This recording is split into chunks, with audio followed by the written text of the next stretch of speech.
discussed by audience managers or advertisers at the station. We will encourage all to share their opinions. We do not support any comments that may slander, discriminate, or otherwise offend anyone, and we insist that you refrain from any such statements. Fellow citizens, near and far, join Louis Natal on Sugar City 90.34. No favor. Tune in to 90.3 on your FM dial. Log on to SugarCityFMSakers.com or download Simple Radio app from the Google Play Store and join Louis Natal as Louis Natal tackles the issues that take your call. Fear nor favor on Sugar City 90.3 FM. Listen to Fear Nor Favor with Newish Natal every Thursday from 10 a.m.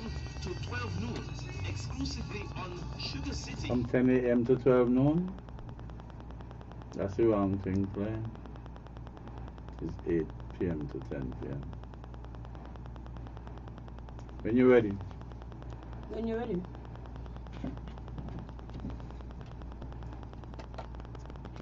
Good evening and welcome to Fear Nor Favor. I'd like to send some special greetings out to my daughter who is here from New York to attend a family funeral. But I haven't seen her for about 6 years, so I was very delighted to have the opportunity to communicate with her and her young one, a 3-year-old. She was hoping to hear the doctor's voice and maybe even come and pay a quick visit tonight. But unfortunately, the doc would not be in today, but she would have indicated that she would be in next week and maybe the week after to make up for today. So my apologies on her behalf, but we have quite a packed show for tonight. And we want to start out with the situation briefly over on Nevis within the NRP group of persons. Now, those of us who have been following the political environment for some time now, we would be quite aware, and we have to really deconstruct this and then have it reconstructed so that we can get some edification from the eventual output. Now, there was always Cleon Stapleton would have been the one who got elected to the NIA, and she's been there now for maybe 2 or 3 years. However, Dr. Hodge is the leader of the NRP party. We are quite aware that there were some issues even for the very leadership, because Cleon Stapleton would have had the experience of being in Parliament over there on Nevis, and some persons felt that based on the chronological history of the NRP, that it would have been okay to allow the doctor to be the leader of the NRP. Some were in favor, some were against. But there was always that tug of war for that position per se. Each person felt as though there was justification for them to lead the party, the NRP party. Now, we had a situation where there was an election recently, sometime in December, I don't know if it was December 12th, if my memory serves me correctly, should be around there. And the NRP won 2 seats. Cleon Stapleton won hers, and the good doctor won hers as well. The CCM won 3 seats. So the NRP would be in opposition. Now, of course, when you're in those kind of situations, you need a leader of the opposition. There was some pulling and tugging as to who should be the leader of the opposition. Some resorted to the constitution of the party. That might have indicated that the leader of the party would be the leader of the opposition once the opportunity presented itself. Well, nothing wrong with that. And we are hearing from Cleone that she would have been supportive, eventually supportive of the party leader being leader of the opposition. But we have to look at it deeper. We have to probe that statement, because it was not a flat statement. There were conditions associated with that statement. That I will support you as leader for the opposition, but you had to give me the opportunity to select or choose the opposition senator. So it was conditional. And then you had papers, letters going back and forth. And you had persons calling persons' names, and it really reached a sort of low with respect to that. Maybe that could have been dealt with better at the party's level. However, having said so many things about Cleone, it wasn't easy for her to remove her condition and just sign a letter to say, well, Governor General, I'm in total support of the leader of my party being the leader of the opposition. That is difficult. You can't embarrass me. I am hurt. I already indicated that I will give you this full support to be leader of the opposition once you in turn allow me to select the person for the senatorial position. Well, things didn't go as planned, and letters were produced. But you do not send a letter to me if I am Cleone, indicating that I must sign this and let it go through to the Governor General with your support for me being the opposition leader of the opposition. It cannot work like that. The context would have changed. Context would have changed. So to come and push papers down my throat, indicating that as if I had no choice but now to sign them. First, it was with humility, the support was coming. But then the method became a bit high-handed. Our constitution said that I supposed to be the leader of the opposition once the opportunity presented itself. But yes, but no constitution is so rigid. No constitution is so rigid. There must be discussion.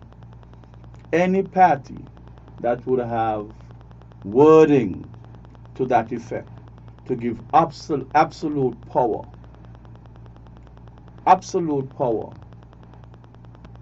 to the party leader, that party would not be going too far.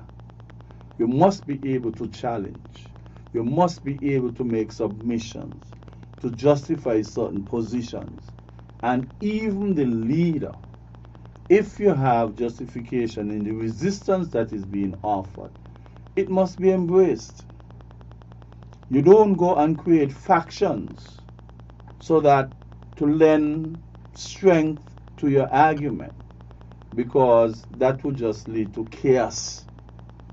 And within a party, you must not only have harmonization, but persons must be working in unison. And if that is not the case, then you would have to do a major damage control somewhere down the line. And this is what happened. You know, pushing paper on me, sign it. We need to send it off to the Governor General.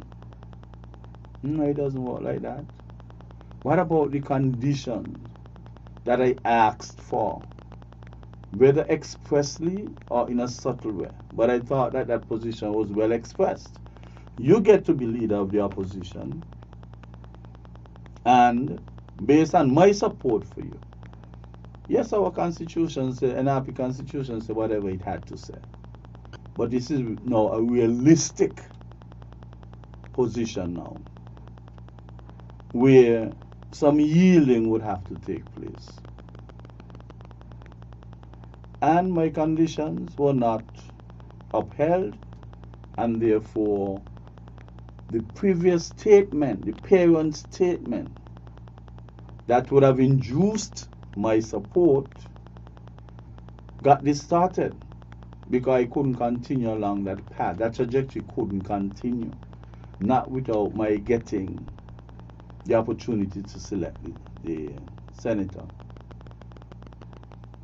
Now, some of the reasons you are hearing about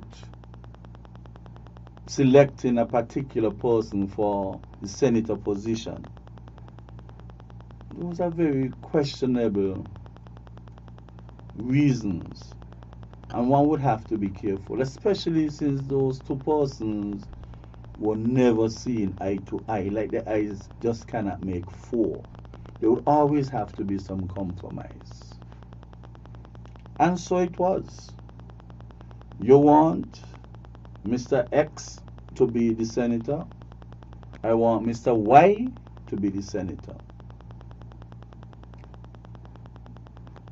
You have a justification as to why you want X to be the senator. I did not agree with that line of justification.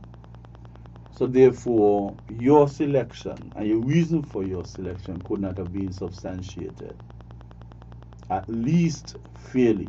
That was in the opinion of Cleone. Next, Cleone wanted Y to be the senator,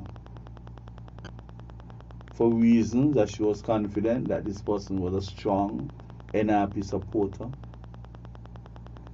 was even trying to run in the federal or some other election before. He would have helped, assisted in the campaign efforts, and it wasn't any superficial help. It was concerted effort to assist the candidate. So as a result of that, if I cannot get him, you cannot get who you wanted either. So then they decided to put on maybe a name or two on either side. And then he named the alternate that was introduced. Cleone wasn't happy that that person would have shown support to the NRP throughout the years. Matter of fact, Cleone indicated that she might not have even been too familiar with that person. If I'm a strong NRP supporter and maybe deputy leader, I think Cleone might be the deputy leader of NRP, I must have an idea of the people who usually would rally behind my party, and not rally from a superficial perspective, but deep, oil deep rallying. And if I do not know the alternate that you brought, because the first selection was not welcomed by me, and then the person who you now bring in, that was even further from the core of the NRP. The first one was at the core, but then the reason for wanting the person to be the senator was not welcomed by Cleone. And then things got out of hand. But we have to remember, when somebody takes part in an election, a national election, people some people vote for party, and as a result, they end up voting for the candidate. The initial thing, the nucleus for them, was the party. And then on the periphery, who benefited as a result of voting for the party. So, for example, people might have had the intention of voting. The main intention was to vote for NRP. And since Cleone was the candidate, then by extension, Cleone would have gotten the votes. But you have the other side of it, that some persons might not have really wanted to vote for NRP, but they wanted to vote for Cleone. And by extension, because Cleone got the votes, NRP got the votes as well. And then you have those down the middle who wanted to vote for both Cleone and the NRP. So people must not feel that the election was about voters who voted for a party in particular, in isolation of the candidate. There is a mixture in between there. Some people voted the party, as a result, Cleone got the vote. Some people voted Cleone, as a result, the party got the votes. How much, we do not know. And that is where the issue is. So you cannot tell the person to give up her seat in Parliament and ask for a by-election. No. Election is about hard work. You could be a party supporter, that is okay. But the candidate herself or himself would have to put in so much work. You would tell me that within the space of a few months, all that dividend that I would have accrued should just go down the drain like that? No. Cleone wants her full 5 years. Cleone wants her full 5 years. And nobody would force her not to accept her 5 years. She is still loyal to the party, despite the party taking measures to have her suspended until some disciplinary hearing would have taken place. Well, you suspend me, you suspend me. So if I decided that the people would have voted to put me in Parliament or in the National Island Assembly, I have a duty and obligation to carry out that mandate. And therefore, since I've been suspended from NRP, I would remain there to represent them as an independent. Nothing wrong with that. Nothing wrong with that. Because for her to do otherwise and go back to the polls via a by-election, that would be embarrassing and like you're kicking persons who put you there. Yes, you go back. You might have won as an independent candidate, but independents do not go really far. But in order to maintain the mandate that the persons in Nevis gave you to serve, you had to stay in Parliament. You had to stay. And I think that that decision would have to be respected. People put you there, you don't turn out, leave them. You don't do like the Unity Administration. People put you there to serve 5 years and you decide to mash it up and cause an election within a short space of time. You can't do that. Whatever confusion you have, you always have to keep the voters in the nucleus of the happening, the context. That was supposed to be contextualized with the voters at the nucleus, not the persons who they voted for. That was very unfortunate and disrespectful to the voters. So life is a learning curve, and Cleone would have learned from that situation that she ain't going anywhere. There were possibilities. There were possibilities. She could have crossed the floor and go over to join the other three for CCM and have a sort of coalition. But she would not have crossed. Maybe that's the first step in her willingness or being forced to cross the floor. Now she doesn't have to cross and go anywhere. She's an independent and she wants to do things to benefit her constituents, and as such she would have positioned herself to do just that. Maybe CCM supporters and the Premier would feel better engaging an independent rather than engaging the opposition, so to speak, the opposition in the opposition party. The opposition party to CCM is NRP. They will be more at ease facilitating an independent person rather than an entire opposition party. No, things would happen. Now I could decide, look, we got to capitalize on this. Or not even that. There's a case on Nevis.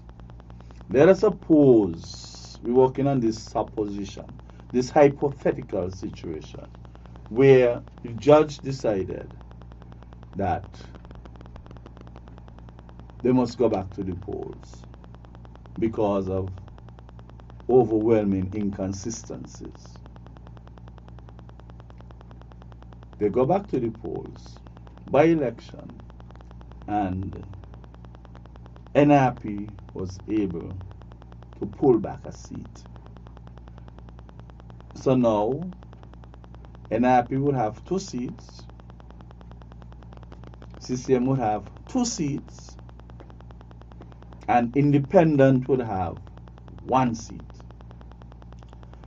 Look at the options that can be had from a situation like this. Would you now take back all the insults that you would have thrown against Cleone and ask her to come back? The suspension is up. We apologize. Or if you were genuine NRP, you would never remain independent. Well, that would be interesting if she decided she ain't going to need a CCM nor NRP. I guess they would have to call an election again. If she doesn't decide to go one way or the other, you have a stalemate. You'll have a stalemate. Nobody has the majority. Or you could say 2 parties have the majority. That basically equate to what you call a bimodal. In statistics, we call that a bimodal, double peak. So what would you do? What would be done? Feelings are purely subjective and cannot be measured objectively. You can't tell somebody how to feel about what you would have said about them. And they say revenge is sweetest when it is most appropriate. So a situation like that would be very appropriate for her to now come and say, look, I am remaining independent, or I am teaming up and form a hybrid government, a coalition with the CCM party. That would give 3-2. Now this could cause maybe a potential unrest, because like I said, many persons would have voted for Cleone's sake, or for her own merit. Others might have voted for her by way of voting for NRP. People take politics. Nevis politics used to be nice and decent, but somehow we get contaminated, and it would have stayed like that for a while. People take politics very, very seriously. And you could see what the domino effect of such a hybridization of Cleone the Independent and CCM to form the majority.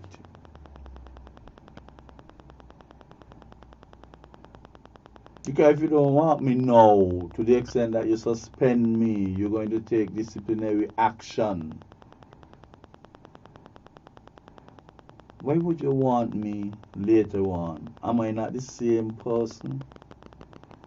Am I not the same person?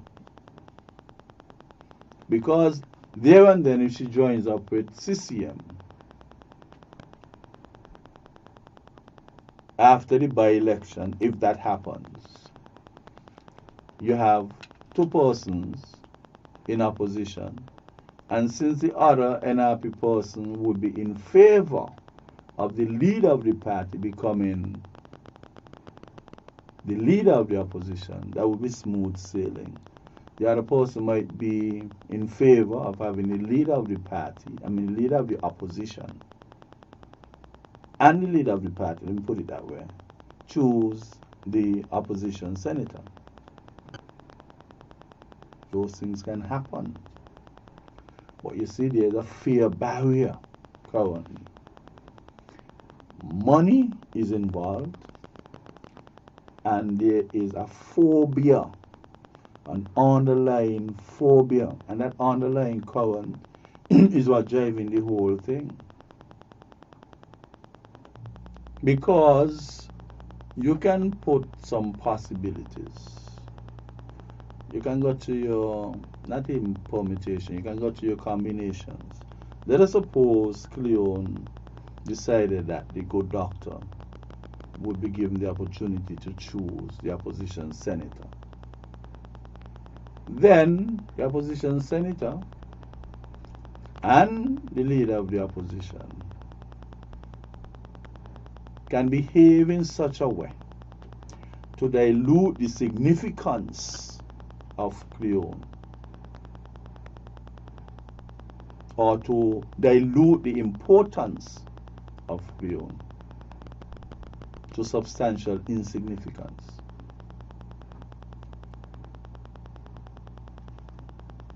Likewise, if Cleone is given the opportunity to choose the opposition, there's that fear factor that Cleone and that senator could do the same thing to the good doctor. There seems to be an element of mistrust, and nobody going to expose their hand like that. Nobody is going to authorize anybody else to get such an advantage over them, to have them disadvantaged. So I don't see that going anywhere just now. Persons had the opportunity and they blew it. You can now come and tell me my face after all the insults and everything else. Put this before self. No. Because likewise, if you're begging me to do that, I can beg you likewise to put our party before self as well. If you realize what you're doing would cause disintegration of the party,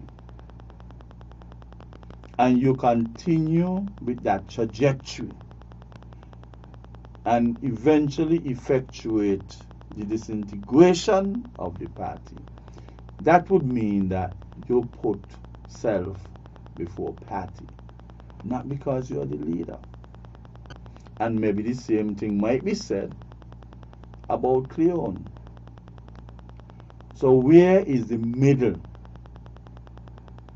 Where is the middle? So everybody would be justified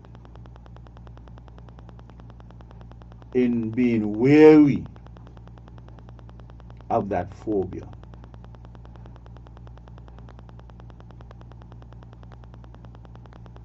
But from the outset, it would have seemed like a conditional support, and the conditional support still exists.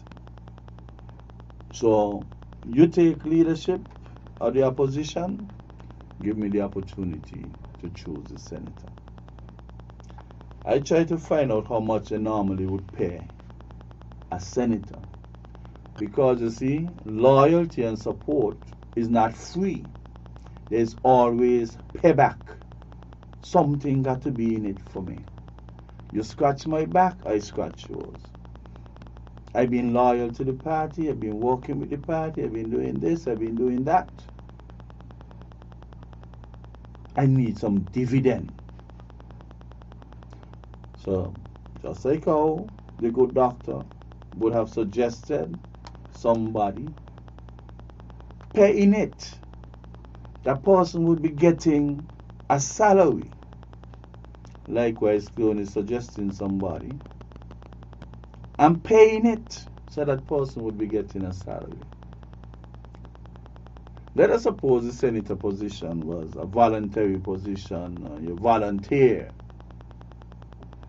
There is no paying it. Might have been a whole different story. So we cannot run from the fact that money is part of it. And that fear of giving too much power to someone who behaves antagonistic towards me. Those are the two factors. Money to reward loyalty on my side, money to reward loyalty on the other side, and that fear of putting power in the hands of somebody with whom I have never made for with respect to our eyes.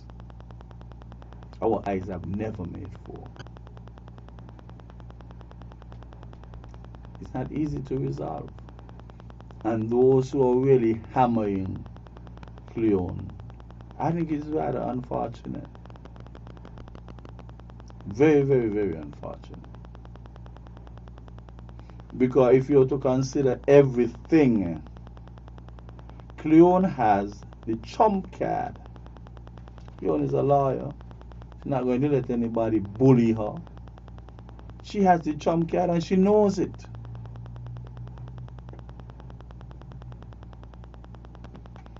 So the ratio in the House now, instead of being 3-2, hoping for good news from the judgment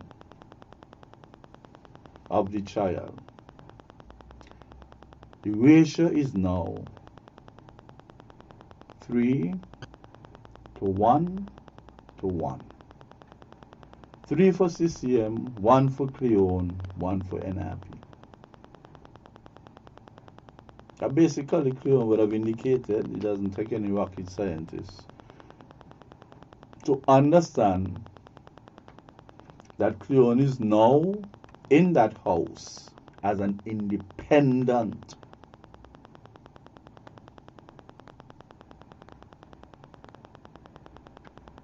We have to realize that. The ratio is 3-1-1.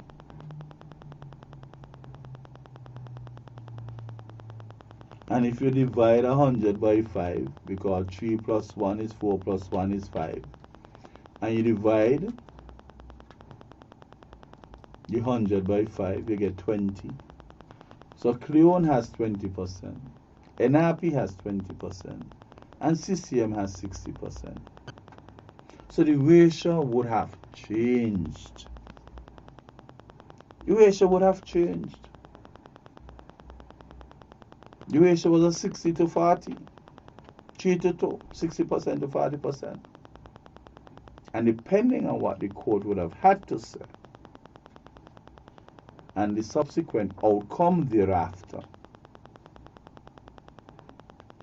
things would not be looking too nicely on Nevis for months to come, and maybe for years to come. And I'm almost confident that even though oppositions would normally document certain concerns and present them to the ruling or governing administration, sometimes they take them on, sometimes they do not take them on. But at least they take heed. Because if you come to me asking me to do project B, I might duck and do project Z, which is actually parallel to project B. But then it comes under my credit, not yours. So now the situation is this. NRP would not have the might to force the hand of the government in doing things for their supporters, so to speak, throughout the country. And I said before that CCM would feel safer in collaborating with the independent Cleone than collaborating with the now single-handed NRP. All these things people would have to look at. It is a very ticklish situation over there. And if you were to do logical reasoning, anybody with an iota of reasoning and logic, I don't know why they remove it from the syllabus for CXC Maths. Anybody with an iota of logic and reasoning would be saying that Cleone is the trump card. She has the trump card.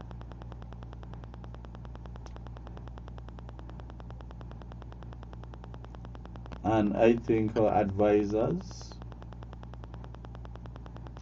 these are the kind of things that would bring about changes in mindsets.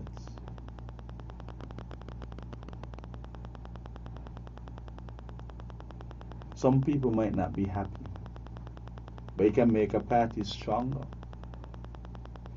There might be the need to have some clauses put in.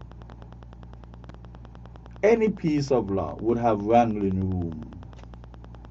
You wiggle here, you wiggle there. No law could speak to every situation. And the wise would argue their way, reason their way to becoming victorious.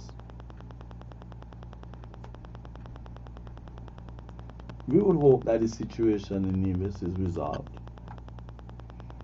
I don't know how much vigor this thing would be pursued, but it would be there for some time to come. As to my predictions and the outcome or the judgment content, I have absolutely no idea, because I'm not sufficiently au fait with the content that led to the submission. And if you are not au fait, you're not even au courant, you have to wait. Not because it is a prediction, you have to know sufficient in order to make a reasonable prediction. We wish them well, and we hope that things would come to a speedy resolution. But the idea is, how speed is speed.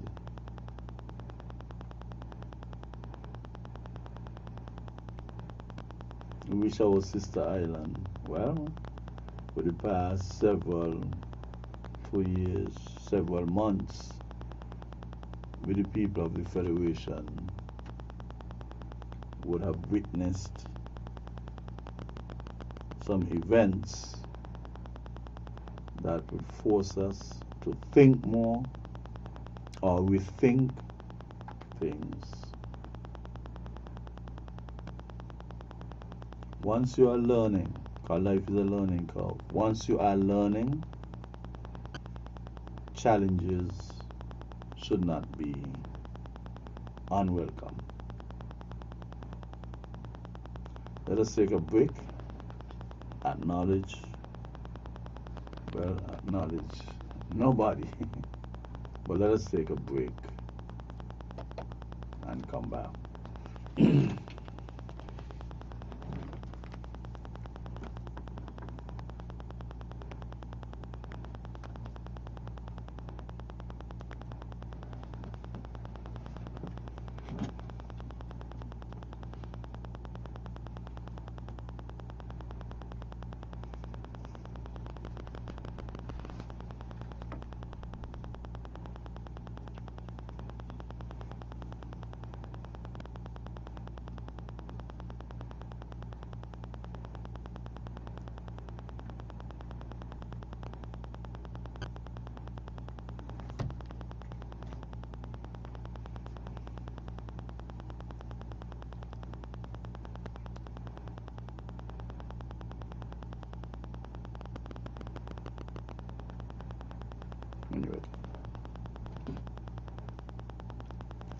Welcome back to Fear in Our Favor. Now, sometimes when persons at the helm who voters would have entrusted their confidence, when things go haywire, it can trickle down into the societal fabric, and plenty of things can happen. Because if you don't have it together at the helm, what cue are you giving to persons who are willing to behave in a certain way? We'll come back to that. But before we go there are certain topics that people don't like to touch. Well, you know the name of this program, Fear Now Favor. Now, I listened to the news recently, and I heard about the Catholic Church and the violence that is happening in that church against young people. Violence is not only about guns. We have sexual violence. And when you would have heard that an accumulated amount of 4,800 and something persons would have been interfered with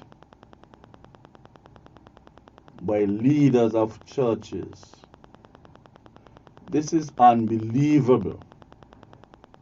And if we continue to remain silent when we are to speak out against it, there will be no improvement in the Catholic Church.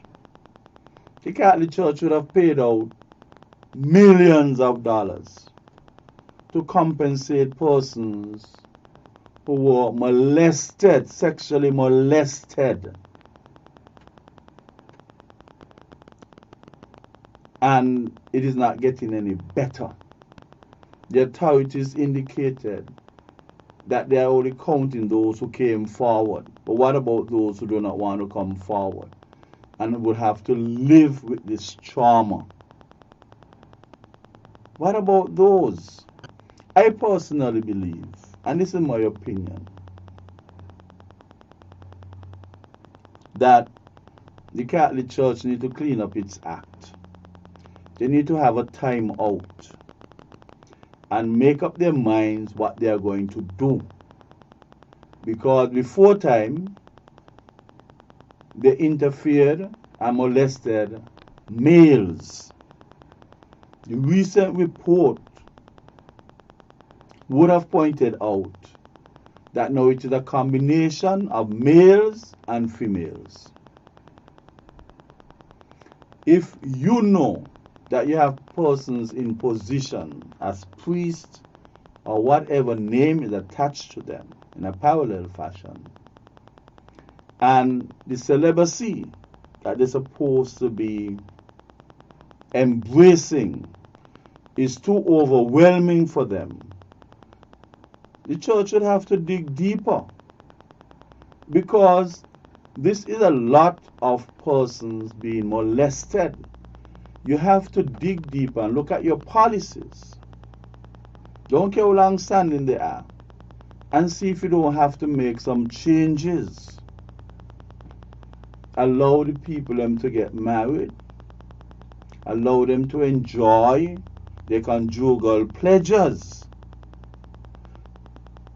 We're witnessing a preponderance of evidence that these people seem to be overwhelmed with the position they're supposed to be standing on.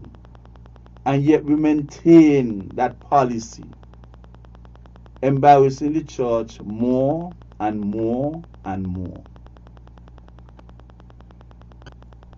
Somebody might feel they have the strength to go through something like that. But when it would have been proven that that strength had no fortification, you have to make adjustments. That is a lot of people, a lot of children, a lot of boys, a lot of girls. You would hear people say, if you're sending your child to Catholic church, make sure they put on 2 belts.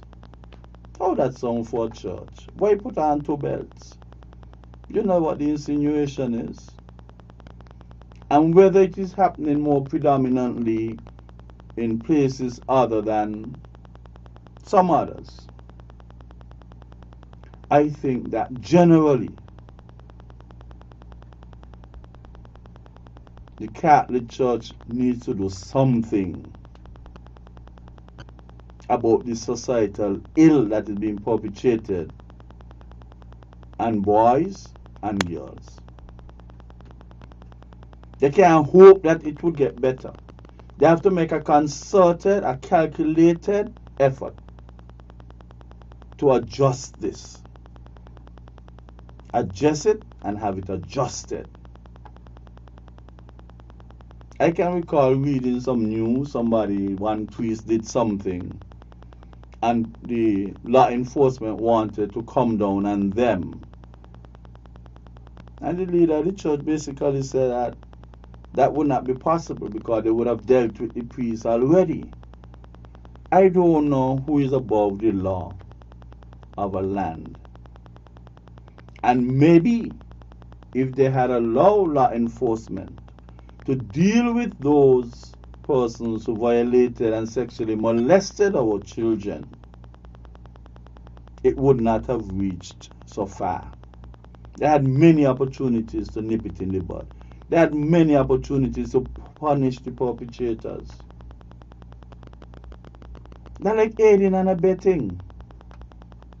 Accessory after the fact. You know what they did, but still you want to insist that law enforcement shouldn't do anything because the church should have already dealt with it, or the Pope or whoever of parallel powers. How come you don't hear any legal criminal matters against this church after they sexually molested so many people? Why would it always have to be a civil matter, compensating people? If there are civil matters and you have to compensate to such an extent, it would suggest that in that mix, criminal charges could have been brought against many of them.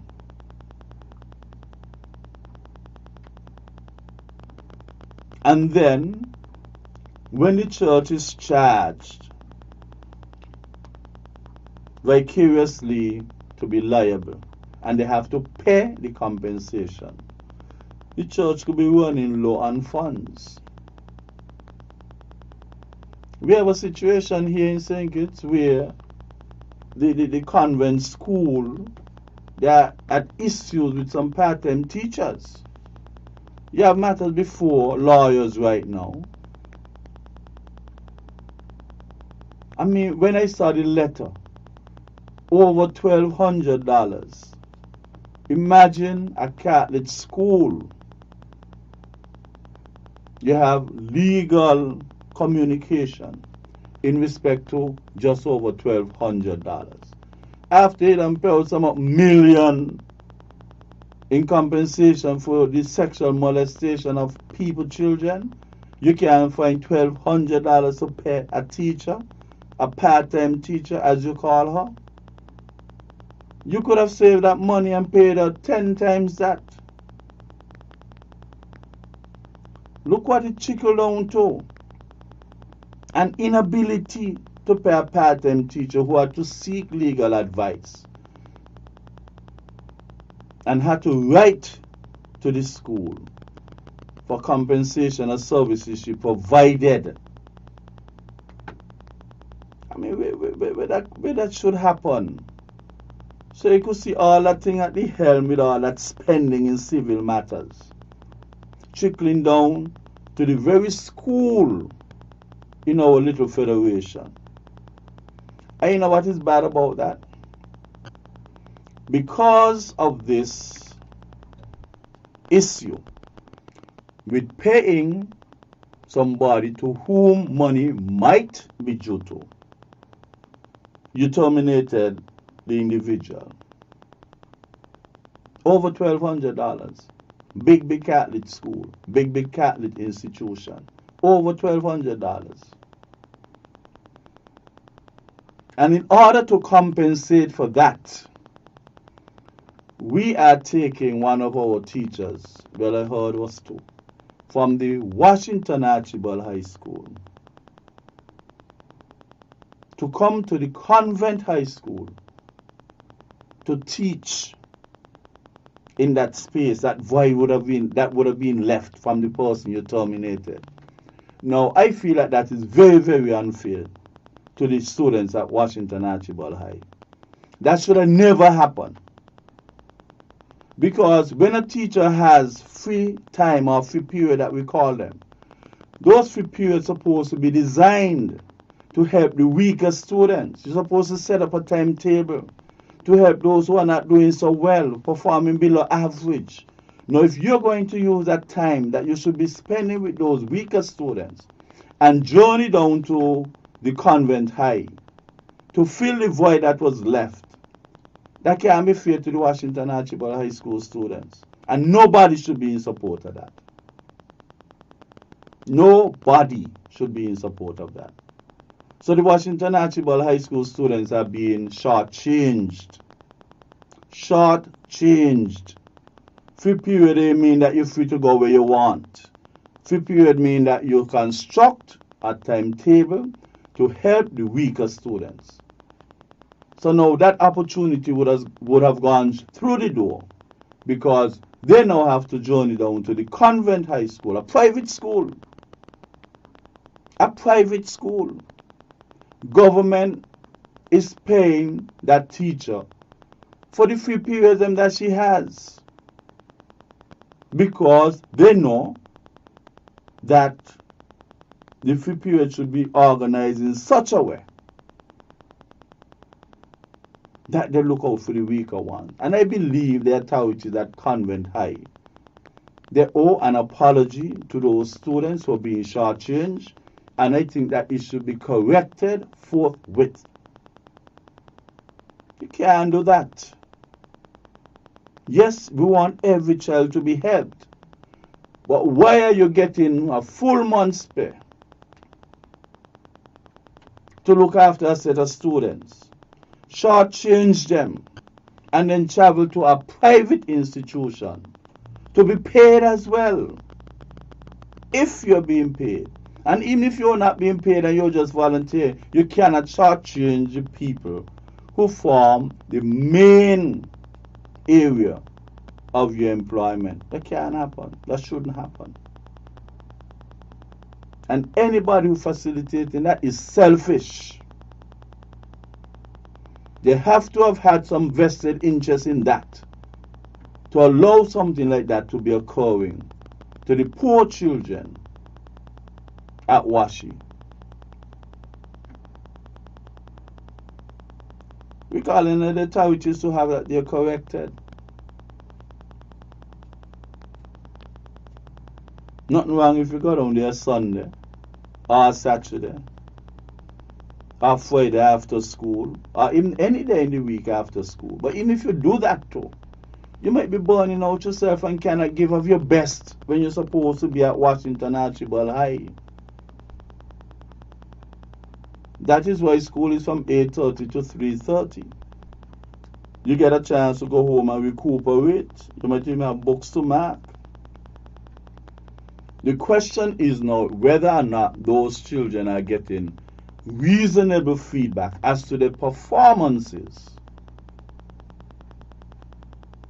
Because when you're at a school, they give you a load that you can carry.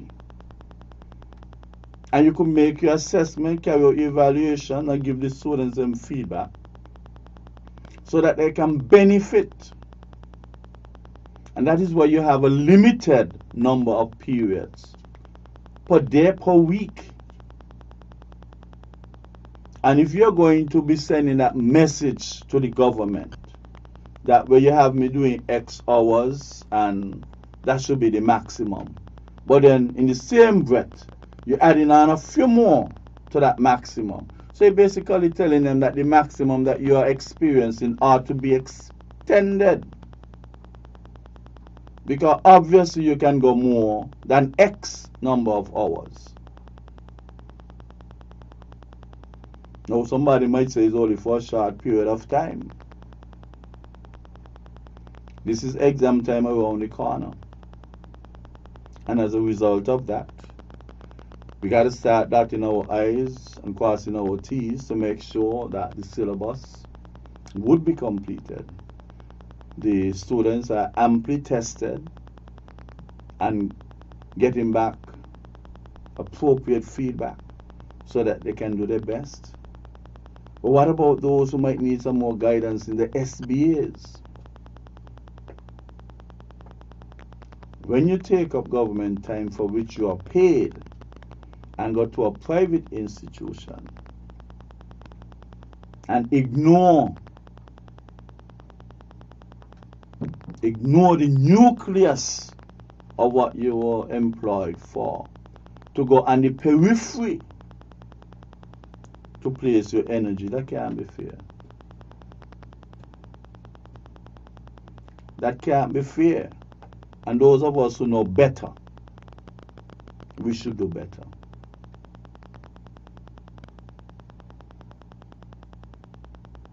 Those of us who know better should do better. Let us take a break and we'll come back.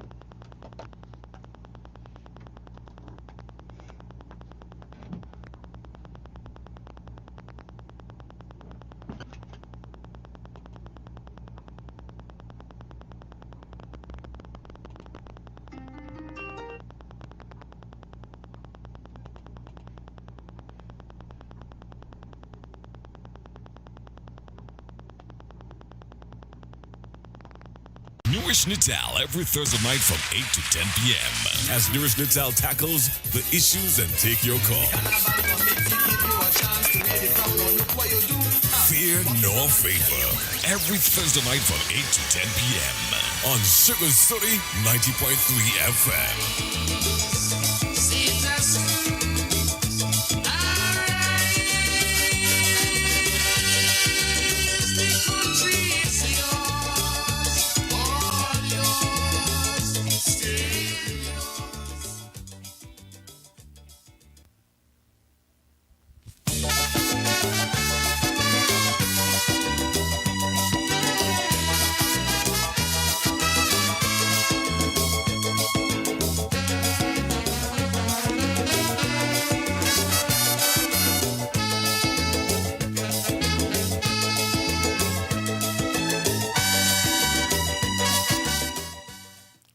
Welcome back to Fear Nor Favor. Now, we have a dark cloud hanging over our little St. Kitts. It a very little population. And this is like when you have an ailment going around and a little child catches that. Because of the size of the child, the disease can spread exponentially and impact that little child considerably, as opposed to an older person, where you have more body mass, larger surface area.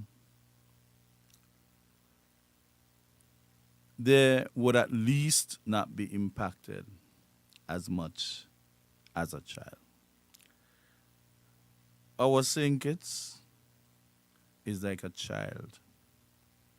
When things adversely impacts that small body, it can diffuse and cause endless problems for Tooth Moon, Bagay, and Sam. We have a situation, I must commend Nubian. I heard him on Win FM today, indicating that the Spurs football team, along with some footballers from the Irish Town Primary School, and they were inviting other persons in the area, the supporters, everybody in the area. They even extended the invitation to persons outside of the community to send a message that we are all hurting. And something needs to be done with the urgency of now to stop us from spiraling out of control down that slippery slope. And I want to commend him highly.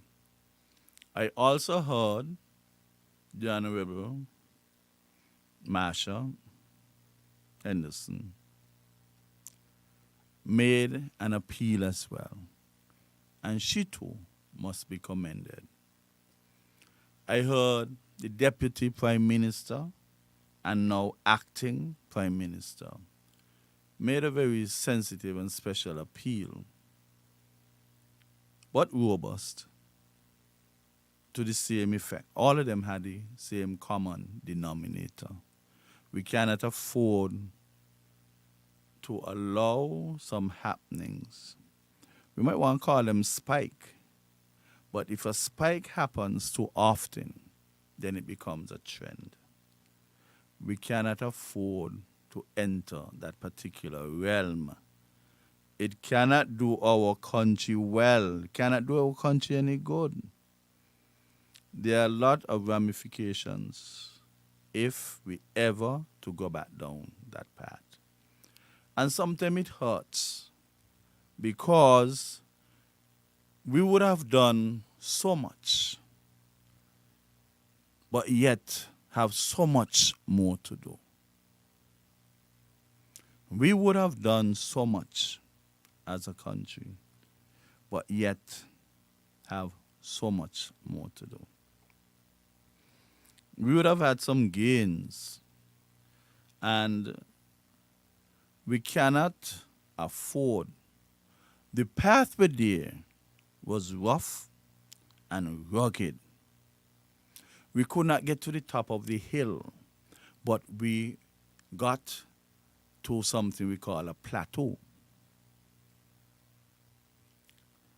And the energies, the time, the monies that were used up to ensure that position. We were hoping that from that plateau, we could have used that plateau as a base turn it into a hill, and then turn that hill into a mountain.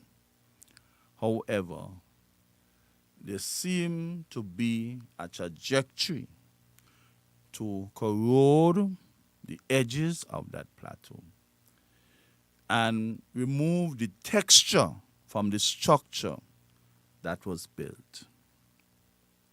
We can ill afford that. We can ill afford that. There's a time and place for politics. And currently, there's absolutely no time for politics. Even those persons who using social media to implicate political leaders or political authorities, that is rather unfortunate. We seem to be taking a very serious and grave situation lightly. I saw the same thing I'm talking about on social media. And I felt that somebody cannot be so stoic, cannot be so indifferent about our country that they can use the mental acuity to put such thing in social media, craving for likes. Every single person should not exhibit one like for such a display. It is insensitive. It is uncalled for. As a matter of fact, if we have potential political leaders, potential political office seekers, and they are doing those things in order to seemingly create a bad look, a bad perception, or maybe even a bad reality for those at the helm, they would end up having no Sankits to be in charge of. We got to understand that. The time has come for each and every one of us to understand without an iota of a doubt that we are all responsible. I heard somebody making a very strong statement indicating that they're holding everybody else accountable apart from the guys who are getting involved in this. You cannot delegate accountability. You can delegate responsibility. You can hold them responsible. But the accountability must go to the persons who are running the country. And that is not politicizing it. We are saying that we cannot delegate accountability. Somebody has to be accountable. Whether with a lot of pressure or a little pressure, accountability is at the helm. The person's at the helm. But the responsibility is all of us. We are all responsible for what goes on in our country. Whatever little each of us can do could add up and effectuate the outcome that we are craving for. You cannot wait on a few. We have sufficient work to do as a country. There is plenty of work for all of us, but definitely too much for just some. We cannot be so naive thinking that things would fall into place without making that concerted, a special, a calculated effort to ensure that it goes where we want it to go. And we are fed up of retrofitting. We need to deconstruct and reconstruct. If many things are not working the way they're supposed to work, we engage the necessary expertise. You do not have them retrofitted into anywhere. These people who are making that special effort must be working from scratch. Because when you try to retrofit, sometimes you spend so much time and energy trying to retrofit that half of that time could have been better utilized by deconstructing the entire thing and have it reconstructed from the bottom up. From the bottom up. It is very difficult to retrofit. They try to retrofit a lot of things at Bastille High. Sometimes they have the blueprint. That's how we can wet down this, wet down that. There was no blueprint to follow. People looking for a particular pipe over on the compound of Bastille High, and they met it down under the stage by Carnival City. When those pipes originally went in, it is my understanding that Big Stone blocked up 1 or 2 at the entrance area. And as such, the sewage or the effluent used to have that area behind the original, the staff room, saturated. Many times you're trying to walk on that compound and that area was always saturated. Until many times the water would be on the surface. Toilets used to back up endlessly because people try to retrofit. And as the school grew and grew, there was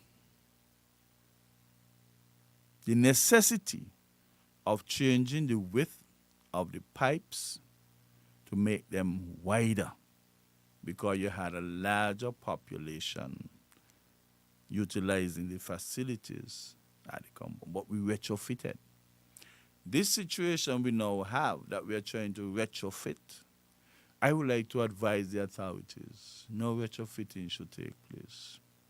You dismantle, you deconstruct, and you build with a foundation that you know about. Know what foundation you have. And it is only then you can determine what weight you could apply at the top.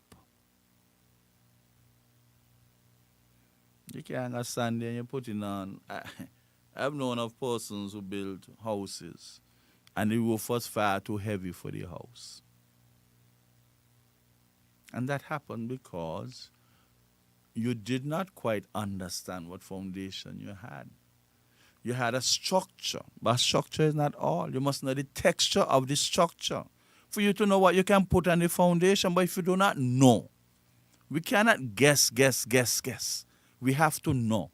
So dismantle, deconstruct, and construct from the ground up. I always say, the only thing that you can permanently build from the top down is a grave. And that is very, very, very dangerous. You build a grave from the top down. I think when you want to build something of substance, of texture within a structure, you have to build from the bottom up. You know how effective it would be to see Timothy Harris, Terrence Joe, and Sean Richards lead a procession through the streets of Bastille Just like how you have these people running in zones, you lead the procession to the streets of Bastille, having various, taking time speaking to the population in those communities within Bastille. Then you take them west, then you take them east, and they do the same thing. If we are patriotic and truly believe in saving our country, these three leaders should take to the streets in unison and do what they have to do to assist. You cannot delegate that to anybody else. We have to do that. Let the persons from all sides, because people got supporters, they have followers, they have persons who they listen to. But when these people realize that these persons are not only working in harmony, but working in unison, a lot of things will trickle down. A lot of things would trickle down. And I would like to say that maturity manifests itself in an island-wide march, walk, or demonstration against what we are currently experiencing. It is not easy to be corrected. And I tell you, it is not easy to be corrected. Because you might feel that to get these guys, these gentlemen, in a forum and talk to them in a collective manner would be ideal. But that is not the most ideal of ways that we can implement. Think it's a small population. We have ideas as to who are involved in beefing. You have to invite those parties directly, individually, and have conversations. Individually and have conversations. And when you are convinced that based on where you reach with each individual, you could now ascertain that you're ready to have them in a collective manner. You cannot have all of them there together and talking, because you would not get from them what you're looking for. And if you do not get to the root of the problem, all you're doing is pruning that problem tree. You have to do better than that. It takes more than that superficial effort. You have to invest time and energy and have them come to you on an individualistic basis, one-on-one. Sometimes you might not even need all of them on an individual basis. If you follow your intelligence and try to ascertain where the beefing is, and you get the parties involved, it's going to be difficult. It's going to be difficult because within certain environs, that phrase, last lick,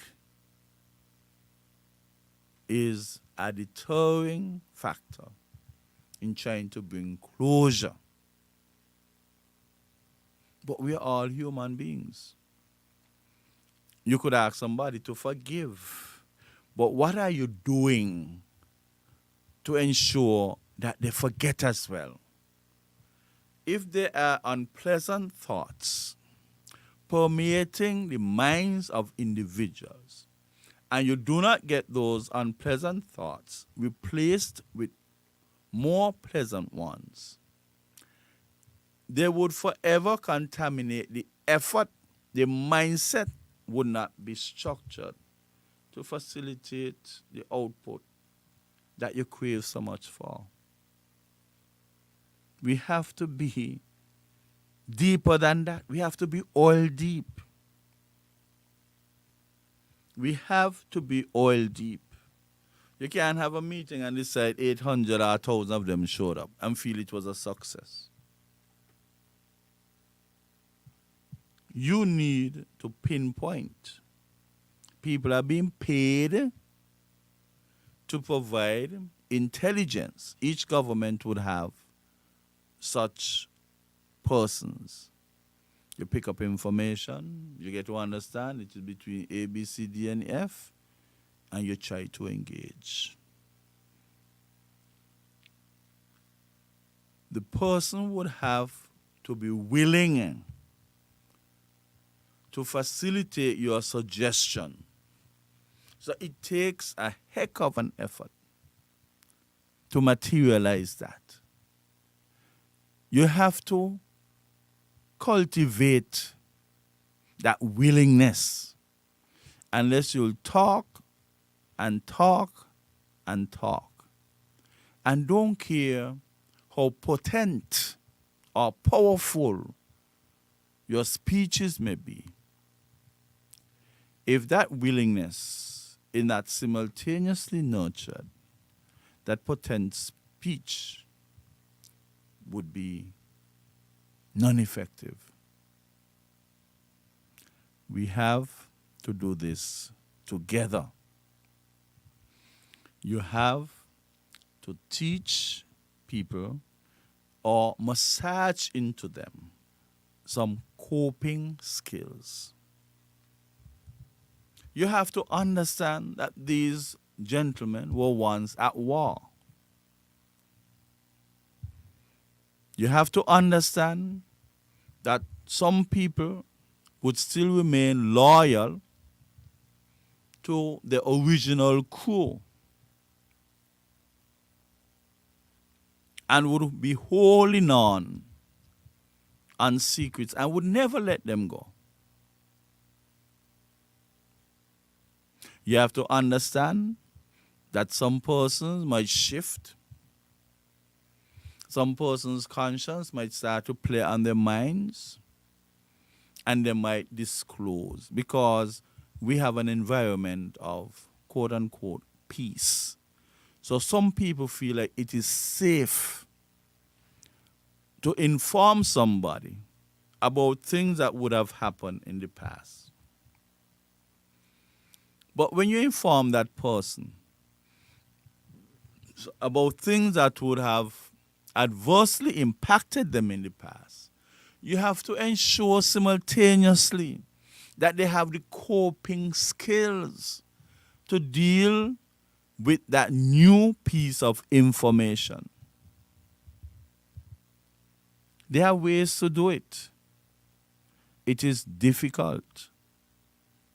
It will take energy, it will take time. If you cannot cope with the new information you're getting, despite something that might have happened 15 years ago, 10 years ago, 5 years ago, within your mind, you are thinking, how can I retaliate without being seen as retaliating, or without him giving a clue that I'm going to retaliate?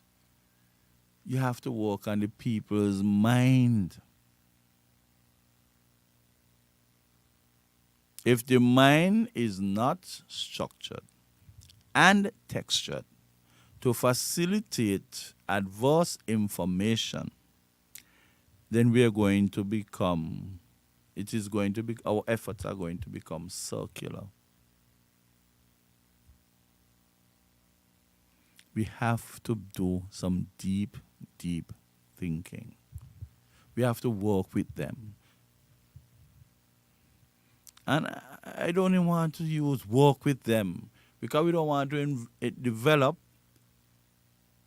a situation where it's we versus them or them versus us. We all in this together. Somehow you'll have to convince these people that what has already happened cannot be undone. Yes, somebody will be willing to accept that. How can you pacify that person? How could you dilute the ego so that they enter the realm of humility? If you cannot work on the ego of a person, you would never ever get them.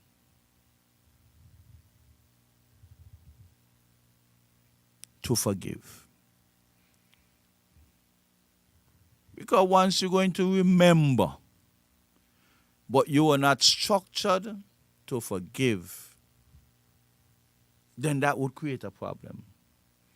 If you were structured and worked on to forgive, that ego would never resurface and cause you to be vindictive or revengeful.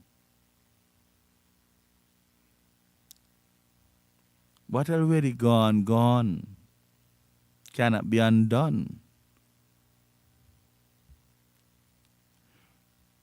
But then it's not any and anybody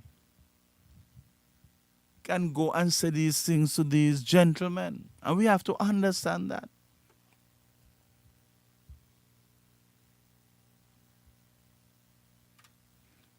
Not any and anybody could go and say that.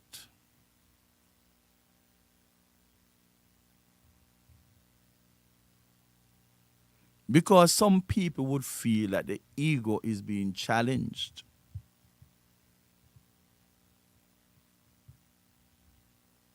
But if you can reason and let them know it's not a matter of weakness, but it is within the interest of the entire country for us to have a different landscape. And you could tell them about the ramifications if that landscape doesn't change.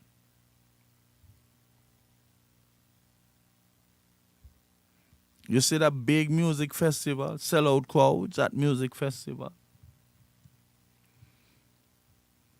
You saw Carnival, you saw Juve. When this peace, when the guys them were really on the better side of peace. You know how many businesses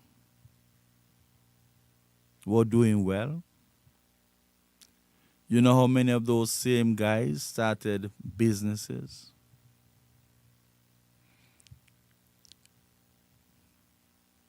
We reach a situation where sometimes old people used to say, and I still think that it is applicable, if you can't say good, don't say bad. If you know you're going to say something to disrupt a particular trend that the country is experiencing, just keep your mouth shut. You're being selfish. Because you don't care if you get on the radio and say what you have to say. And the guys would listen and say, but I wonder who he talking to or who she talking to. Think anybody's any punk with them? You got to understand the culture. And I believe it is time for some people who do not have a positive input to say nothing. Give the process a chance to rejuvenate itself, re-energize, revitalize, and see if we can go back on that trajectory that was taking us to comfortable projections. We have to. And we will. We can and we will. But those whose hands would have to be on board would have to see the bigger picture of country above self. And those who cannot contribute, better contribute, and you keep your mouth shut. That is your contribution. Because if you don't quite understand the problem, I always say it is very easy to suggest solutions when you don't know much about the problem. Just check it out. Most people who don't know a hell about the problem, they always come up with 10, 40, 50, 60, 100 solutions, and not one of them is applicable.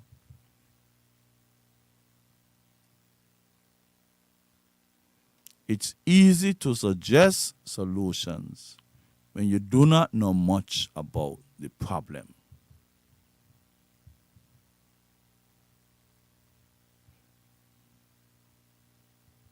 You have to understand the culture. Not any and anybody could deliver a message or the message. Even when you're doing research and you find a solution on that particular script, and you found another one on another script, even though the two of them are stating the same thing, the person who is going to evaluate you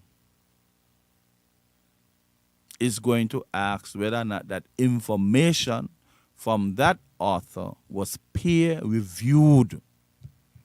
And that brings home the situation and the context in which I really want to deliver this presentation. Peer reviewed. Don't care if they're saying the same thing. In other words, whatever you say, if your peers looked at it and they hold it up as being ideal, there's a high probability that that would be followed. That would be the standard.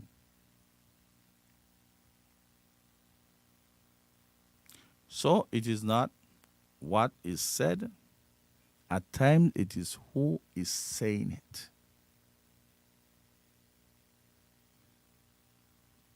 Even in your house, somebody says something, "Me want hear nothing from you." And somebody else goes and says the same thing. And they say thank you. And they go and they take heed. You have a lot of situations like that. We have to understand how far the gentlemen them came from. Some of them knew that culture alone. Some of them knew a combination of cultures. Some are prone to be led. Others are leaders. So now that we have basically dismantled some groups, just by natural progression, certain groups were dismantled. Some persons do not have a leader. Some persons do not have a leader. The groups were dismantled. Some people feel they don't have any obligation to anybody. Some persons feel that they're not loyal to anybody. They don't have any leader. They could do things for themselves. Some persons want to use the opportunity to become a leader, but you cannot lead yourself. So you get others to formulate a group for you to lead. But that is good if you're going to lead towards doing great things, contribute to the gross domestic product, contribute to the peace, serenity, everything of the land, contribute to the happiness, contribute to the smiling faces, contribute to an investor-friendly environment. We have to understand that. It was like shock and awe. The peace program is a good idea. But for some, it was like shock and awe. And we have to understand that. Everybody didn't take it the same way. So we have to work with those who might not have accommodated it in a comfortable way, and work with them to incrementally get them to do that. Because what you would have to understand too, we would have groups from different places in our country. Some people would say, well, send a prominent figure to talk to the group up the village. Send somebody to talk to the group in Keyon, Diepbe, St. Paul's, Sandy Point, Newton Ground, Newtown, Molyneux, Phillips's, Lodge, Bowyer, Parsons, Old Road. Send somebody to talk to these people from the area, somebody from the area. Well, there is bad news for you.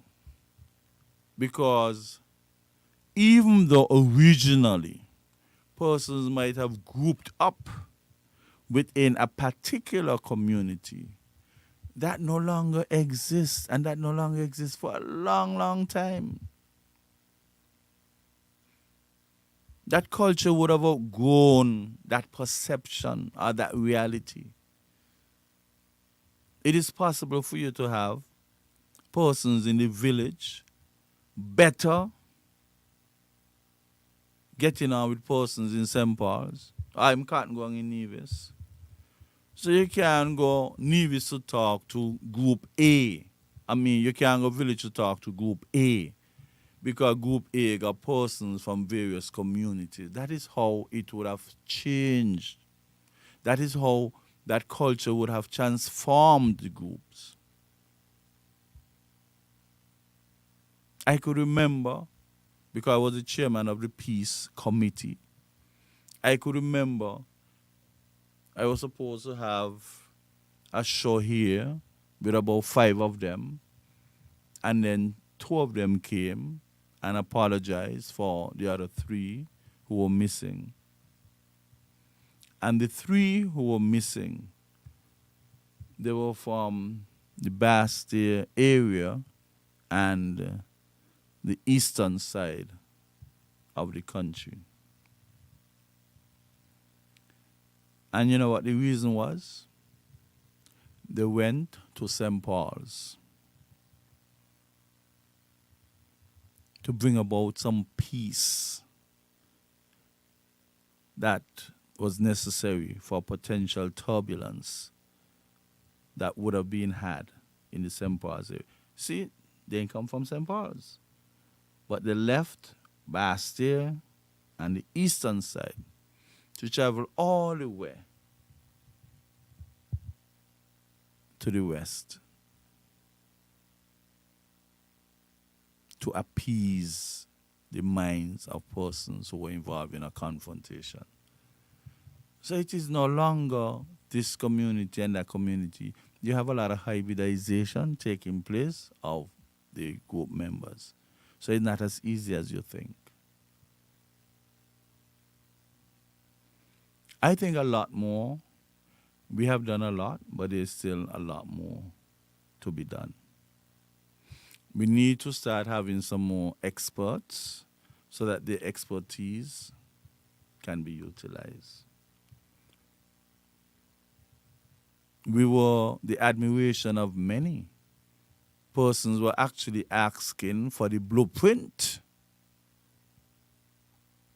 from St. Kitts Nevis with respect to the peace program.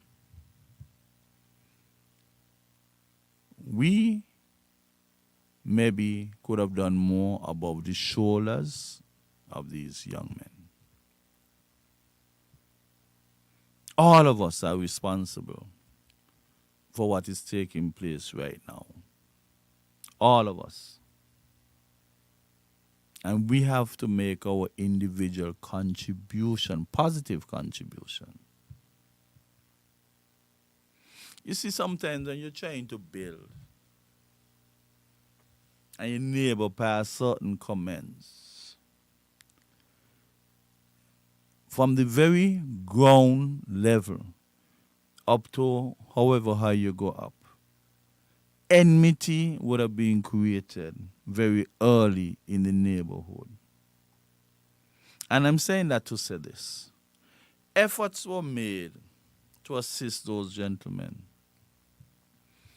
And many of us Kititians were so naive and superficial in our thinking that the best we could have done was to criticize the trajectory.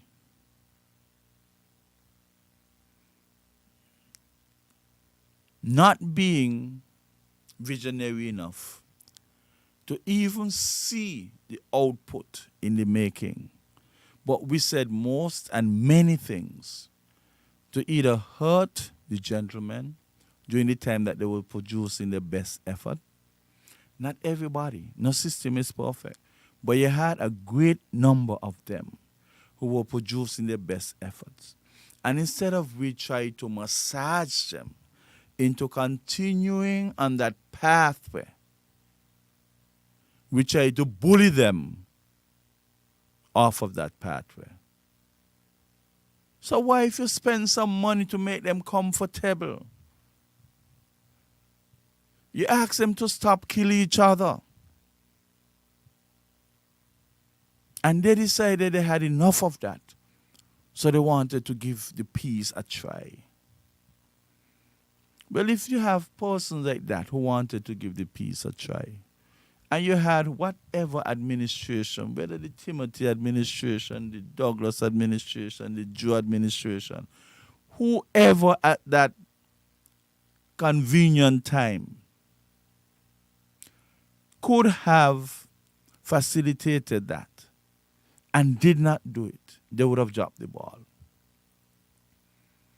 Now, if you choose to do it, because you're in power, at least you can say you initiated it, but what you can say, you facilitated it, because you had a choice either to facilitate or not to facilitate. It was facilitated, and it started to grow and grow and grow and grow and grow. And when persons who ought to have been more responsible in their utterances chose to bully the minds of these individuals, we brought about some retardation in the progress that could have been made over that said period of time. We have to understand the assignment. We have to try as much as possible to understand the assignment. And for heaven's sake, if you do not understand the assignment, hush, shut up.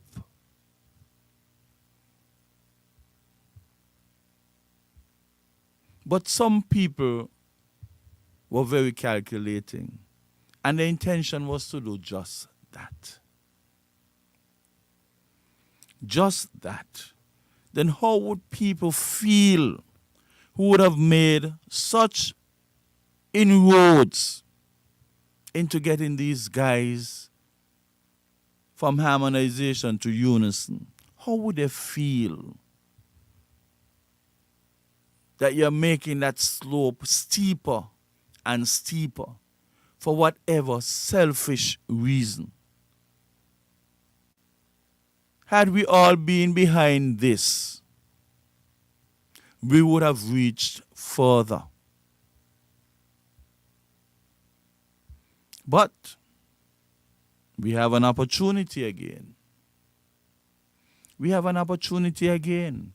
And those who can help would have to help. You cannot decide the labor issues to leave it up to them. That's nonsense, silly, ridiculous, idiosyncratic. How the lives of the people of our country could be a political party issue? No. We have ideas. And our ideas do not always superimpose. There'll be differences. Because if that was the case, that everybody had the same ideas, we'll have been some living deads. No diversity, no variety, nothing to spike the hearts and minds of our citizens. This is an our thing. This is we thing. And we all have to be a part of it. One less contributing is disastrous. Every man jack would have to be a part of this effort. And like I said before, and I would say it again, this call for Dr. Harris, Dr. Joe, and Mr. Sean Richards to play a major role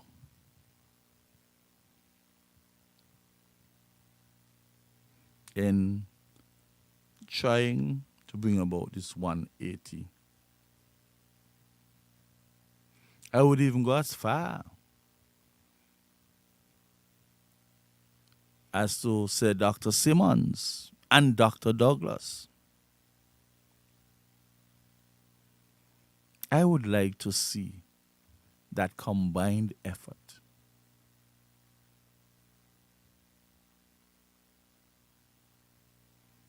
I would like to see that combined effort. Because if all of them had their individual followers and you bring all of them together, that means every Moon Bag and Sam would be a part of the effort. You can't say, well, we're going to bring in Dougie in it. If you're going to bring in Dougie supporters mightn't be part of it. If you do not bring in Dr. Simon, his supporters would not be a part of it. If you don't bring in Dr. Harris, his supporters might not want to be a part of it. If you do not bring in Sean Richards, his supporters might not be a part of it. You do not bring in Dr. Harris, it's the same thing. So if you bring all, and this is like a Venn diagram, everybody is attached to at least one of these 5 gentlemen. And they are still loyal to them. Once they come, the entire population will reach. The entire population will reach. This is not time for anybody to be selfish. We need to be selfless. We cannot be praying, hoping, and longing for an administration to look bad. That is not wisdom. That is folly. And I believe that culture of trying to make an administration look bad, we have to done with it. We have to start coming from a positive perspective and say, look, you see that building there? Dr. Drew is suggesting that they spend $10 to put up that building. I want to show that maybe I can think of more creative and cheaper ways of bringing about the same result.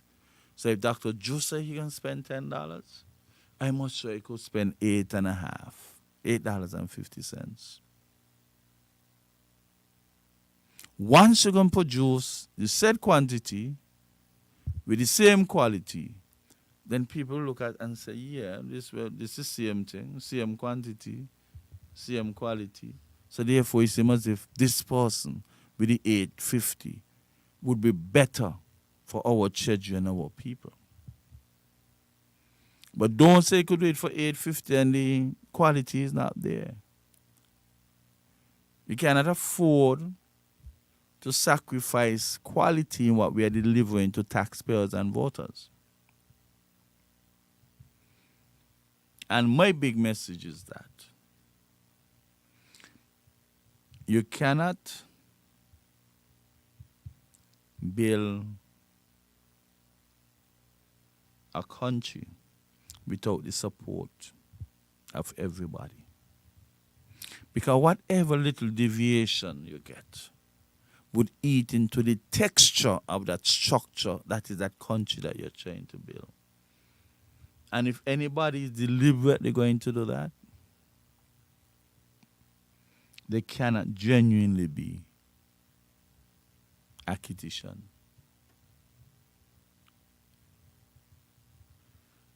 I want to take a break and see if the technician could help me find a song. You never miss the water until the well runs dry. I wrote that song several years ago for a Calypsonian. And that they just keep pervading my mind all week and last week. Could you find that song? We'll take a break and then we'll come back. Fellow citizens, near and far, join Nearest Natal on Sugar Soda 90.3 for Fear No Favor. Where is the cancer man? No rock come out for war. Tune in to 90.3 on your FM dial. Log on to SugarCityFMSaintkits.com or download Simple Radio app from the Google Play Store.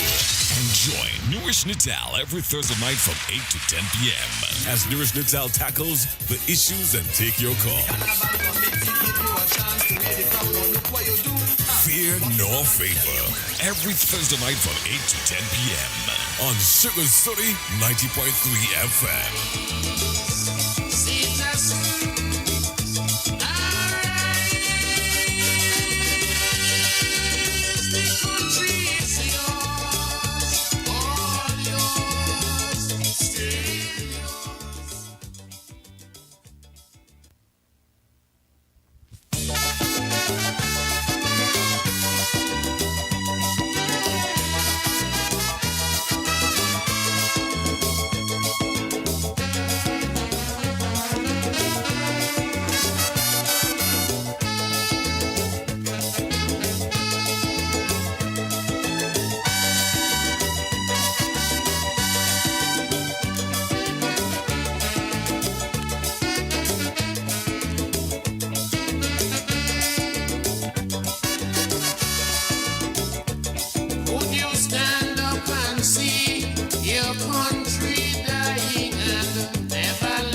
Of pride, we were also known as a hidden paradise. Yes.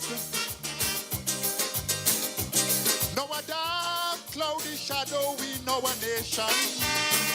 We need a cultural, a spiritual, and social revolution. So it's time to summon the spirit of our ancestors. because culturally we are in a deficit. And morally we have already lost our grip. And every year it's getting wider from all the political machine divider. Yes, there's too much anger and hate. How did we get to this stage?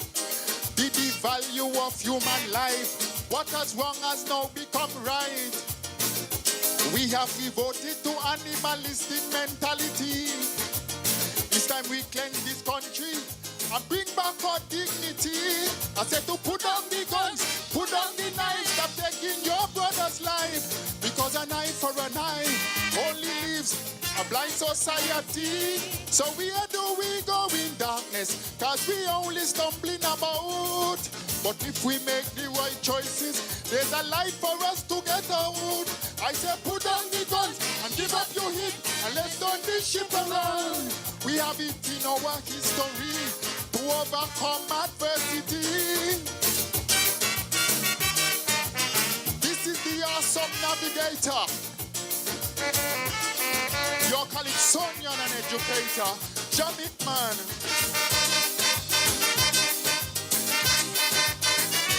Whoa, yeah. Disrespectfulness and bad behavior has now become a part of a fabric and social norm. Yes. And so you can see the abandonment of our culture and the deafening silence of our spiritual leaders. Empathy gone out of the window. So now is pain and sorrow. Criminalizing a youth just because they born a split. While other nations financially prospering from it. But I still contend there's no excuse for all this bloodshed and all this mayhem. No. So I'm appealing to the youth. Take a stand and rescue your nation. Because the future is just to mold. But I see your heart getting cold. And so it's not too late to turn back the hands of time. So if you love this nation, why you helping in the destruction? I said put down the guns, put down the knives, stop taking your brother's life. Because an eye for an eye only leaves a blind society. So where do we go in darkness? Cause we only stumbling about. But if we make the right choices, there's a light for us to get out. I said put down the guns and give up your hit and let's turn this ship around. We have it in our history to overcome adversity.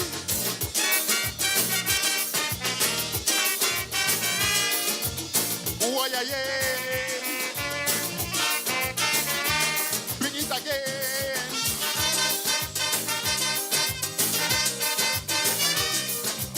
Whoa. Speaking from personal experience, as a victim of gun violence in this country, yes. And so you can see the result of this tragedy, which have put me to mental and physical therapy. But through the grace of the Almighty, Navigator is standing here. But hundreds of family was not fortunate like me. All that's left for them is a painful memory.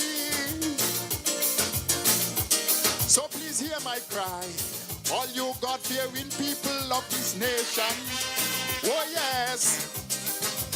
Yes, it's time to eradicate. Wake up, it's almost too late. We have a country we all must defend. So a helping and you must lend. So when you see and don't see, the next crime is at your door. And now you want someone to help you even out the score. I say put down the guns, put down the knives, stop taking your sister's life. Because an eye for an eye only leaves a blind society. So where do we go in darkness? Cause we only stumbling about. But if we make the right choices, there's a light for us to get out. I say put down the guns and give up to hit and let's turn this ship around. have it in our history to overcome adversity.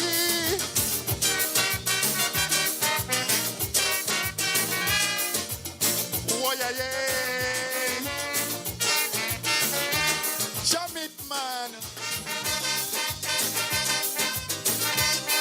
Oh yeah, yeah.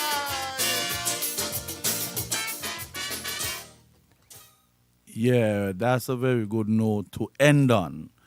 Unfortunately, you did not find the one where you never miss the water till the well run dry, but we ended up with a much better one. And he's basically saying that there is light at the end of the tunnel, and that light is certainly not one of a train that is out of control. So we can do better, and we shall do better. Okay, so thank you very much for listening tonight's program, and I'm hoping that persons' conscience would have been touched and persons might be lifted up to doing something positive. And don't forget, those of you who do not have anything positive to say to assist the situation, for the time being, it is best that you hush. Good night, and thank you very much. The opinions and statements made by the host and participants in this program are not those of the owners,